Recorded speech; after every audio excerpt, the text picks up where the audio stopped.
to this week's podcast. It's Breast Cancer Awareness Month of the October 2020. Can you believe that?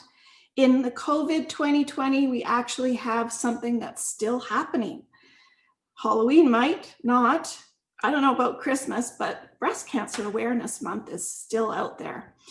And my name is Tina again. For anyone who is new here with our podcast this week, I am an emergency preparedness coach, a best-selling author, a financial expert, and an app developer of Your Backup Plan app.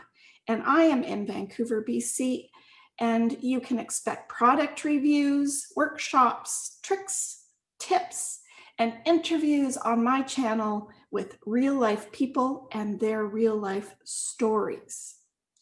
And so if you're new here, please go ahead and click on the subscribe button so that you get notified when our new live videos and uploaded videos get put on our site. So I am so grateful and happy to be here today with Erica Patterson, who is now my dear friend. I don't know, we just met, but hey, we set it off right away. And I'm so lucky to have you on our podcast this month, Erica. And I'd like to say welcome. So Erica, what would you like to tell about your journey with Breast Cancer Awareness Month this month? It's breast cancer awareness, I know. And it's interesting. Here we are dealing with a pandemic, which is horrific and it's scary and there's so much going on in our world. But the statistics still continue in that 1 in every 3 women are diagnosed with breast cancer. And I was diagnosed with cancer in March of 2016. And I can remember sitting down with friends and feeling like this was a whole woe is me experience. How could this be that something like this can happen to me? I mean, I was, healthy, I thought, and doing all the right things. And here I was being told that I had stage 2 breast cancer. And my girlfriend was the one who said, there's 1 in every 3 women that are being diagnosed every single day with breast cancer. Yeah, it was an astounding statistic, and it definitely took me out of the running of being special. Because I'm not. I'm one of thousands of women who are battling with this and have this issue that arises in their lives as all of a sudden a trauma where they're dealing with something extremely scary. And although I had a phenomenal surgical team, obviously the thought of death comes into your mind. It is an inevitable thing that you're going to right away think, okay, what's going to happen with me? And, the whole experience from being diagnosed to having a double mastectomy and then 8 months later having reconstruction was traumatic. I mean, you're losing a limb. Let's face it. It doesn't mean it's an arm or a leg. You're still losing a body part, and it's extremely traumatic.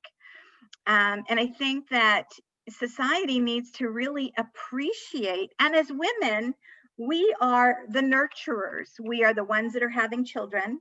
We use our breasts for so many effective and important things other than just looking good, and so it's something that we forget is such an important piece to our identity. It sure is. I think our hair is, our breasts are, because we all know they have a purpose. Yeah. And so, I was diagnosed in March, and it was interesting because I never thought that death was going to be something that I would need to consider at such a young age. And it was such a wake-up call for me.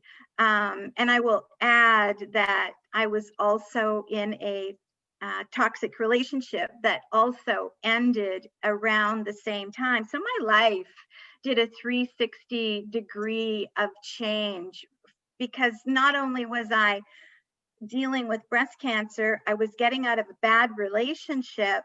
Um, and the process of healing was super important for me, and changing so many things. I mean, my whole life changed. The way I ate changed, and I thought I was eating pretty good, but Yeah. I was super conscientious about everything that I put into my body. You know, as soon as I was told I was allowed to exercise, I began doing things like that, and starting to take my health so much more seriously than, I mean, you just don't think about it. You know, you don't ever think that somebody's going to tell you you have stage 2 cancer and we have to operate Yeah.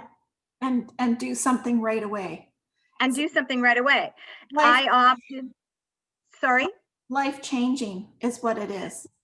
it's totally life changing. And I opted for a double mastectomy. Obviously, there's all kinds of different opportunities and choices that are available to women. I was of the mindset that if this was going to happen to me once, it was not going to happen to me again. There was no fucking way I was going to deal with this shit twice in my life. Yeah. And so I made a decision to do both breasts, calling it a day, moving on. And I was going to deal with it once, and that was the only time I wanted to discuss the issue. But it did prepare me, or I should say, it did make me think about being prepared. I'm single.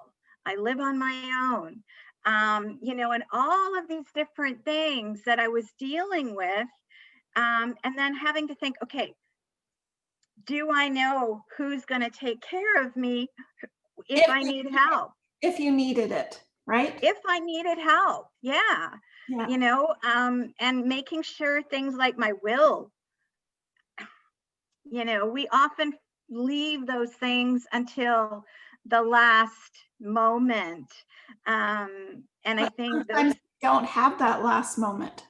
exactly, you don't have the moment to think about it. So it's best to get it done when you're clear of mind. You're able to kind of articulate what it is exactly that you want, specifically down to the nitty gritty, dotting your I's, crossing your T's. And so I put those different things in place for myself to make sure that the people that were closest to me knew exactly what I needed, what I wanted, and what I expected. Talked to my best friend about my will. I talked to my daughter about my will.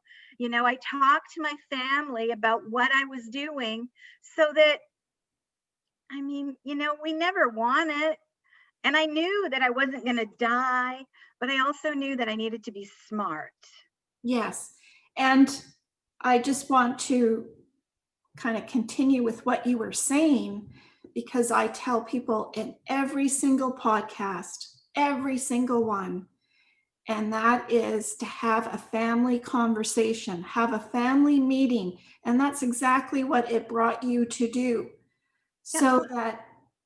So that you felt you had the support, because it's giving you that strength and that inspiration to get your crap together and actually have that conversation about it, just Yeah. in case.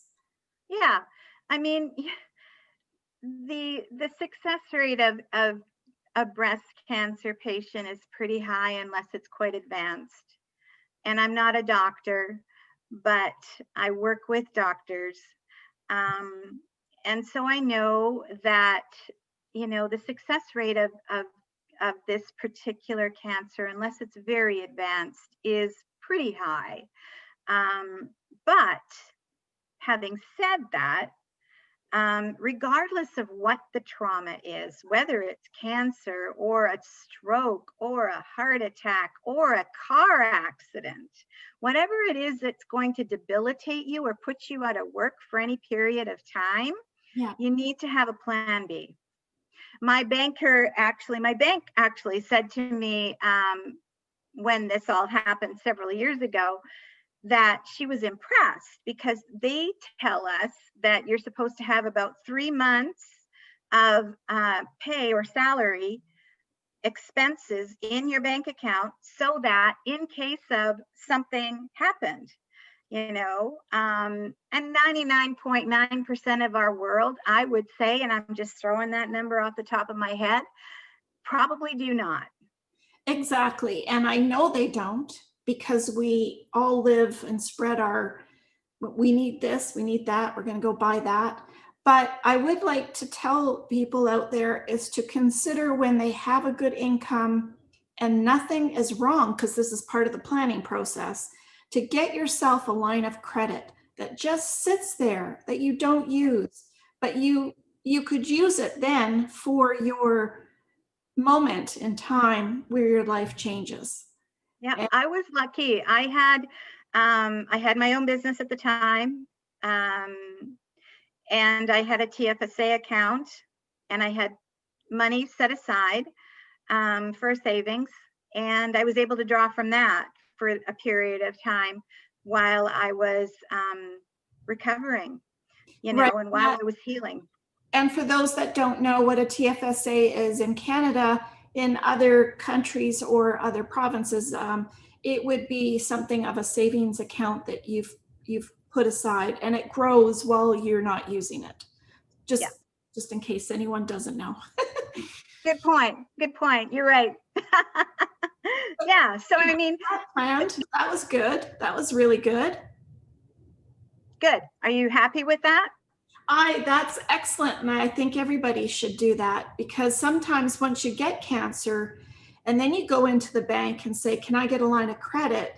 But you're going to have 3 to 6 months off work. That doesn't work so well. No, and the bank doesn't want to hear that kind of thing. So, I mean, this conversation happened with the bank quite a while ago. And then it's interesting because I just had another meeting with my bank manager probably about a month ago. And it was a similar conversation, continuing on the process of putting money away into savings. Now we're talking retirement. Now we're talking, want to make sure we have an extra whatever set aside for that nest egg. How much do you want to retire? I mean, I know that we get in Canada benefits for retirement, but I know what people are living on, and I know what I need to live on. Right. And there's no way that I could live on those who are living on a Canada pension plan. I just couldn't survive. Just no way. And so, talking about planning ahead, thinking about your future, not thinking doomy and gloomy necessarily, but being prepared, thinking outside of the box and making sure that you have everything set up. Even little things like, do your friends and family know where your keys are? If you live in an apartment, do you have an extra set of keys in someone else's hands? I'm single, so I've created a system for myself where people know where things are in the event of an emergency. Right. Because I don't know. No. Well, we don't know what's going to happen. Yeah. So this was a true, real eye opener for you. Did you meet some great people along your journey? I met some great people. I have great people in my life. I have an amazing group of friends, but I keep a close group of friends. I don't have a large group of friends because I'm also empathic and very intuitive. And so I'm conscientious and very cognitive of that. So I'm, I have a good group of people that are always available. But I'm also a very independent, have my shit together lady. Yeah. So, unless there's an emergency whereby I could not drive somewhere, I handle it on my own. Right. Not that we always want to, but no, but I mean, that's just the way it works out sometimes, right? right. And we just need some space and time to to figure ourselves out. If you've gone through a separation or divorce, for any listeners out there, we need to take that time for ourselves. And I think when you get told that you have cancer, it's a time when you actually look at yourself. It's a time to start looking inside yourself and have self-love and start doing things for yourself, because I know for myself that women in general are always nurturing, are always making sure that everyone else has done their exercise, everybody else has their dinner ready, everybody else has their lunch packed, but where's ours? Yeah, yeah, yeah. Ourselves to make sure that we are living what we need to. So hopefully we can inspire anybody listening to maybe start thinking about themselves a little bit more. Yeah. And I'm a people pleaser. By nature. I will always work to please people. Um, and oftentimes that is at the sacrifice of myself. Having had breast cancer and also going through and finalizing a bad relationship and ending a bad relationship, um, taught me the hard way that I need to take care of me. And really, some people are going to like me, some people aren't going to like me, and that's okay. The important thing is that pardon me? Some people are going to love you. And then some people are going to love me. But I mean, living in your authentic self, being you, and as we like to say in energy, is doing you, Yes. is way more important than making sure the next guy is happy because you're in their space. Right. Doesn't matter. Because when you go home and you lay your head on your pillow, it's your peace that is going to let you sleep. Because it's in your head. Not that guy. Right. So tell me, was there anything scary about this journey for you, Erica? Was there the most scariest moment? Like, was it before you had your surgery? Is there anything that you forecast coming up that would be scary? Like, what part of it was kind of this is real? Yeah, I think for me, it was hearing the word. It was hearing the word cancer. I think the part that was scary, the process leading up was interesting. I had a regular mammogram. 2 weeks later, I had a ultrasound. I think a week later, I had a 3D ultrasound. And it wasn't until they said you need to do a biopsy Oh, that a light switch went on inside, and like, why do I need a biopsy? yeah. What what's to biopsy? You I'm a know, superwoman. What do I need that for? what do you need to biopsy my boob for? And it really didn't click in until they said that. And then things started to feel a little heavier in my heart. And I think the thing that was scary was when I was sitting in my doctor's office, my family doctor, and she said to me that I have stage 2 ductal carcinoma. And I just, you just never you just never imagine you're going to hear those words No. from anybody. I work in medical clinics, and for years and years and years, I worked for a surgeon who specialized in gastrointestinal diseases and cancer. And he was actually the surgeon who did my surgery, because as soon as I found this out, he was still on my speed dial, and I telephoned him and his office and told them what was happening. And he made me feel safe and fine and comfortable. That's important. Very. And I think, going through this experience, having the right medical team And it's so hard because you just never know. But having a good medical team of people who make you feel safe, um, and that you're going to be okay, Yeah. um, and that we have caught this in time. Because to me, I think stage two, gosh, that's like we're starting to elevate now. Next is 3, 4. Yeah. I mean, how long does it take to go from one part to the next? I We're don't know. What's that? not sure how long that No, is. I don't either. I don't either. And I sure as hell wasn't going to sit around and wait. Getting this done, we're getting this done as quickly as we physically can. And I love our Canadian medical system because they do take these things very seriously. And this was something that, the diagnosis happened in March, and in May I was in the operating room. Was there issues around COVID for you this year with that? Um, in what regard? Like with, Well, because they don't have their same surgery times, everything is more limited.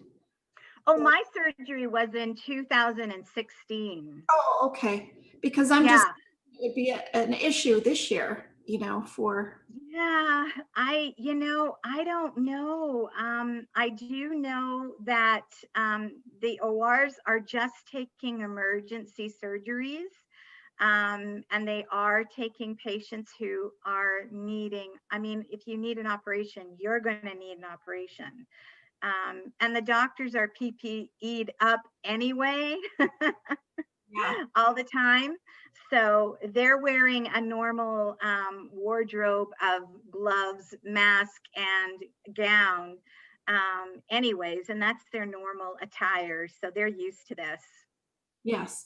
But I did hear a little birdie came to my window today and said that you're going to have some awesome, awesome boobs done. I had some awesome boobs done. So my new, oh, you mean my tattoo? Yes, but I heard that you do have awesome boobs now, but your tattoos sound wonderful. Yeah, so I've been posting on my social media, on my Facebook and Instagram, and I think my LinkedIn account, because so my cancer was in March of 2016. I had my surgery in May.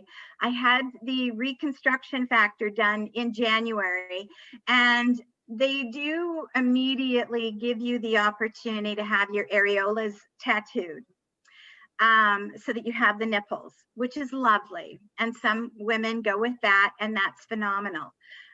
I did not do that right away because I wasn't sure yet what I wanted to do.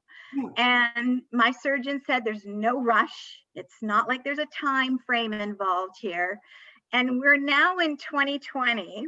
So it's taken me this long.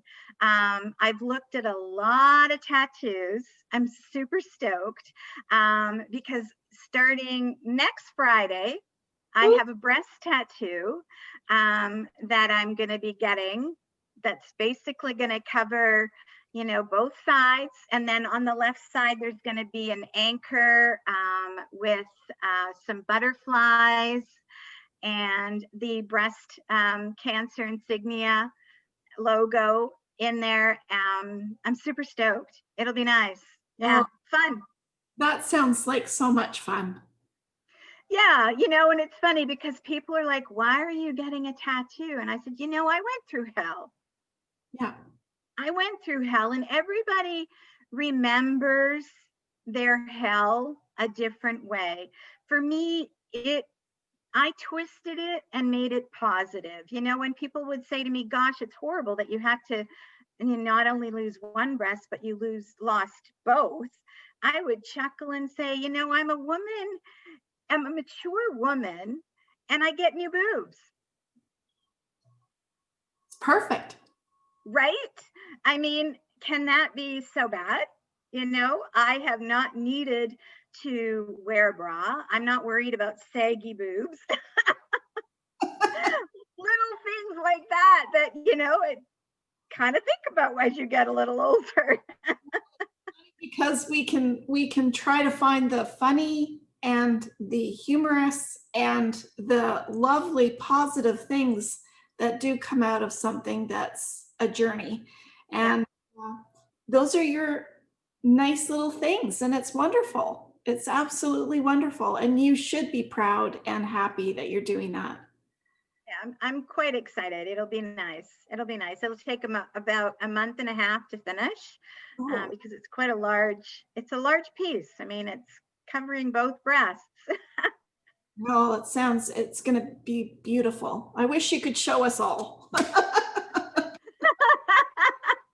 Yeah, I don't have a photograph of it in front of me, unfortunately. Otherwise, I would. But if you check my Instagram or my Facebook account, it's sitting there.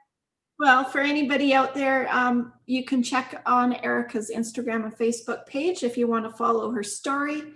I'm sure that she would love to have others watch. And it's such a positive turn or twist on it, from Yeah. hearing that you have it to the outcome, and your journey. It truly is amazing, and what you've become out of it, not only physically, but it changes you mentally as well. Yeah. Yeah. Doing a lot of internal work, a lot of mindfulness, um, definitely living in your authentic self and not living to please others. Live to please yourself. And of course, others are going to be pleased along the way because they should be happy for you just because you are living authentically. And that should be the lesson, because I think honestly, as women particularly, we live so much to please our children and our parents and our spouses, and we forget that we are people too, and we need to take care of ourselves too.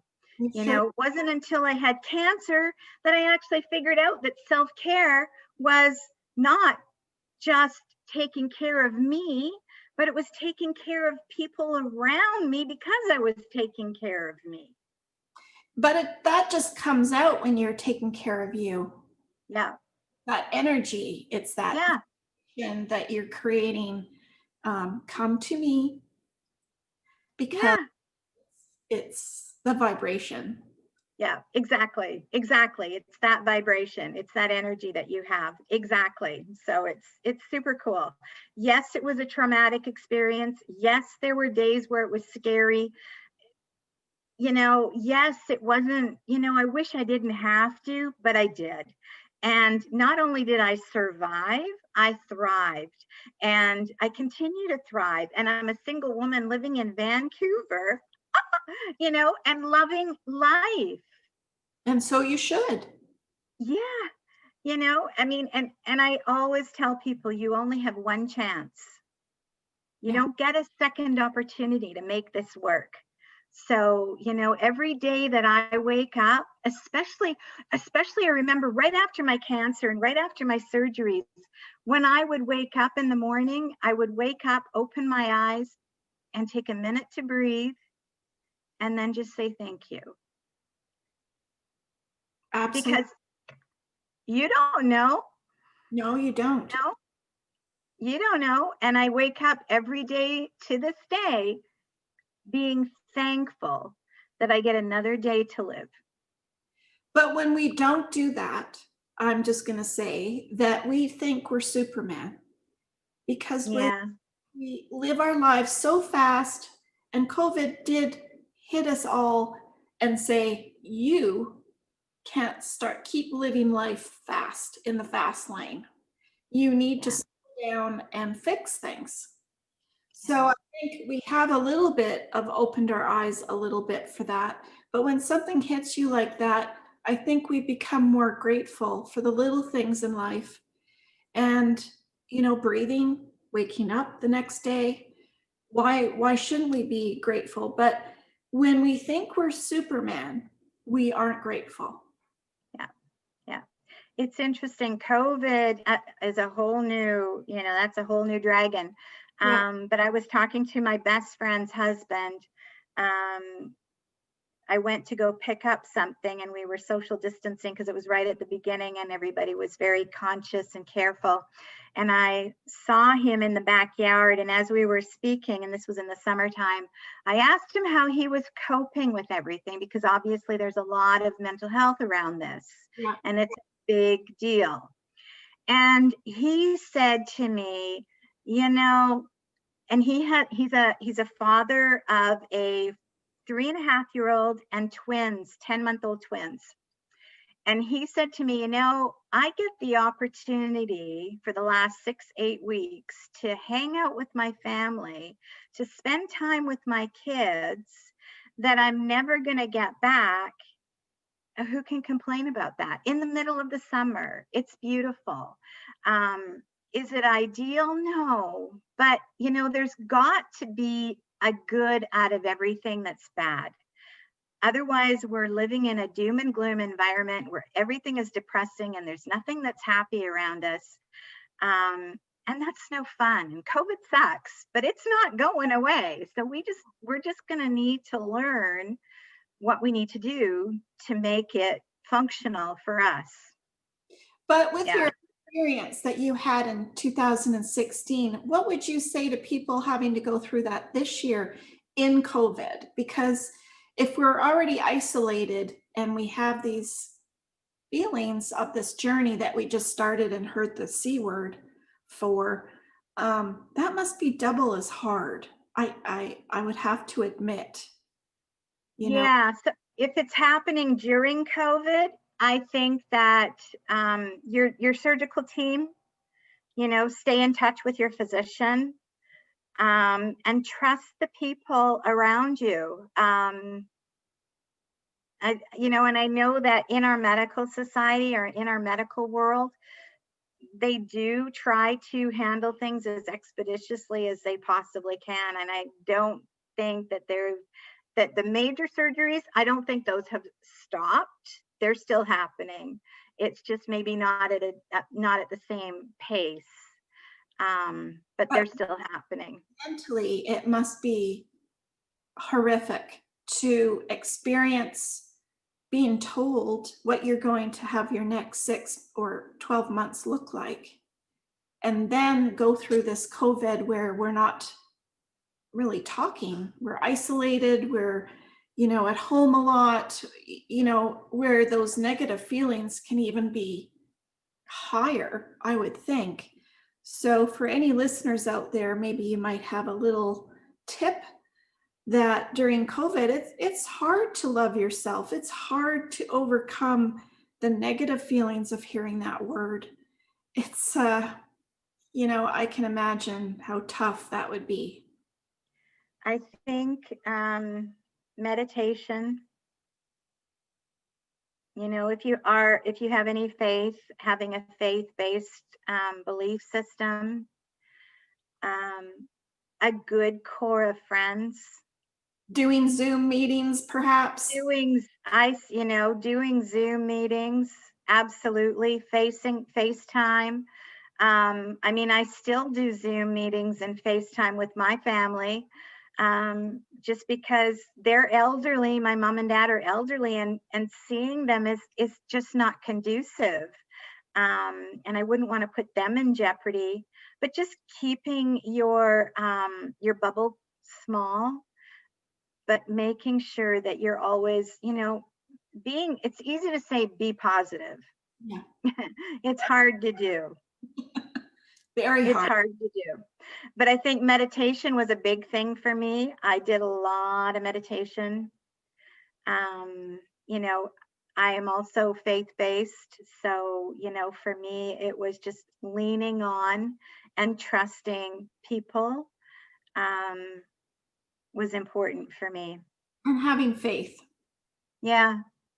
Just, you know, trust the journey, trust the process, and trust the medical system and your surgeons.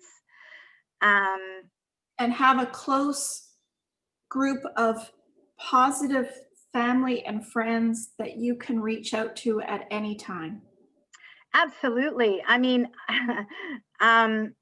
you know, Tina, I'm the type of person that if someone is negative, and depending to what degree of negativity they are, I will eliminate them from my life. Just Now get, that may, get the yeah, you know, I mean, and that may sound hardcore for people who are listening to this. But I'm going to marry two things together here. I was in a toxic relationship and I had breast cancer. My toxic relationship was with an alcoholic. The stress, the anxiety, the worry, all the negative stuff that happened in that relationship. And I'm a firm believer, because I'm a health coach, I'm a firm believer that our health and our life and disease are married. absolutely. So if you have diabetes and all you're doing is eating sugar cookies all day or drinking pop. I wonder why. So I was in a toxic relationship with an alcoholic and I was diagnosed with breast cancer. He moved in around the same time that I was diagnosed. And all of that together, I truly believe, played an impact on why I was told I had cancer in the first place. So keeping positive people in your life, it's paramount. Living authentically, it's paramount. Pleasing others, oh my gosh, absolutely. Don't be afraid to be you. But keep in mind that the consequence, you need to also make sure you're living authentically. And if you're not, you're too busy pleasing other people and you're not living in your authentic self, there's so much garbage that can happen in between that. I'm probably the healthiest I've ever been in my entire life, emotionally, psychologically, spiritually, physically. And now physically. Yeah, absolutely. No, that sounds absolutely wonderful. I hope that we've helped some listeners out there to, Yeah. you know, I know some men get breast cancer as well, and it's a very difficult thing for men to uncover and talk about. It happens to both. It's called gynecomastia. Yeah. That Yep. can be, you know, another issue. But for women, Yep. we're talking about this today. I feel that I hope that people can get some positive inspiration from your journey that you've had, because when you've experienced, I bet if I had have asked you, you know, in 2016 in March, when you heard the words from your doctor, that I'd say you're going to be on a podcast talking about this. I'd say not in your life. I'd say not in your life. There's nothing I want to talk about. This is scary shit. I don't really want to relive this again and again and again. But here I am. And it's interesting, Tina, because the truth of the matter is that we go through things for our own personal development, for sure, but also to be able to share with other people what we went through so that maybe somebody who's going through something similar can also know that there is actually a light at the end of that dark, dark, dark, dark, dark tunnel. Yeah. And you just need to see that door open. Yeah. Like, Sliver. and then that will give you trust and faith to move forward. Yeah. Yes. Yeah. Absolutely. Did you have anything else to mention that you wanted to not forget? Well, I think, you know, if I was going to say anything, just as a last piece of suggestions, is just really for everybody just to be prepared. You know, just know none of us ever want this trauma, ever. Any kind of trauma, even a job loss is trauma. You know, COVID is trauma. Not working during COVID, all of those things are traumatic. And I think we need to, as a society, and Tina, this is where you are such an important tool. is to be prepared, to know what steps we should take, could take, haven't taken yet, but we need to do in order to prepare ourselves, whether you're single, whether you're married, whether you have children, not children, man, woman, you need to know in case of. And I Right. think that's super important because that was the thing that woke me up where I was like, oh my God, I don't have a will. I don't have, things put together for my family and my friends in case of. It was a big wake up call for me, like, okay, what do I need to do? And Now, then you're rushing around and scrambling. yes. And it might, and it's the pressure and the tension and the anxiety, and you're having to deal with the emotional part where you could have done it before. And Yeah, yeah, yeah.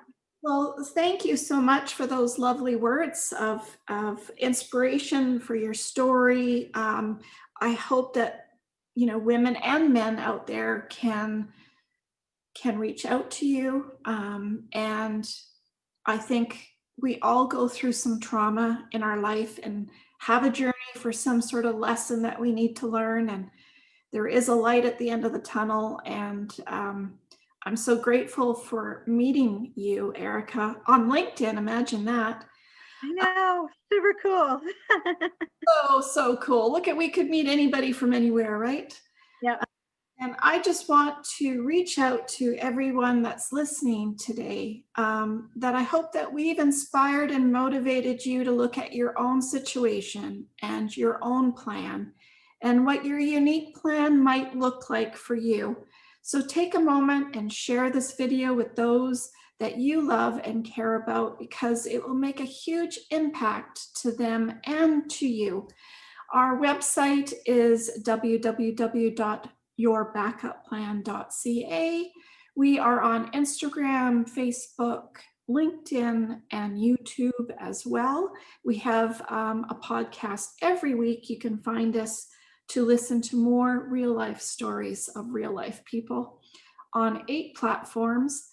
And because, not only do our own lives matter, this is what it brings out to me talking to Erica today, but family matters too, and we matter to ourselves. So thank you again, Erica. I want to send light and love to you, send blessings to your journey, and that you have transformed into a beautiful, beautiful woman. Thank you. You're very kind. Thank you. It was lovely being with you today. Lovely. I know we're going to talk about this more. We found out in our discussion for all our listeners that we have more in common than what meets the eye. So Yeah, I know we can do this again, Erica. absolutely. I loved it. I love our listeners. Thank you so much. I know we have more to say, but we will end it there for our podcast this week. Thank you, everyone, for listening. Thank you, Erica, for coming out and talking to our listeners. Most welcome. It was my pleasure. Anytime. Thanks again. Lots of love to everyone. Bye for now.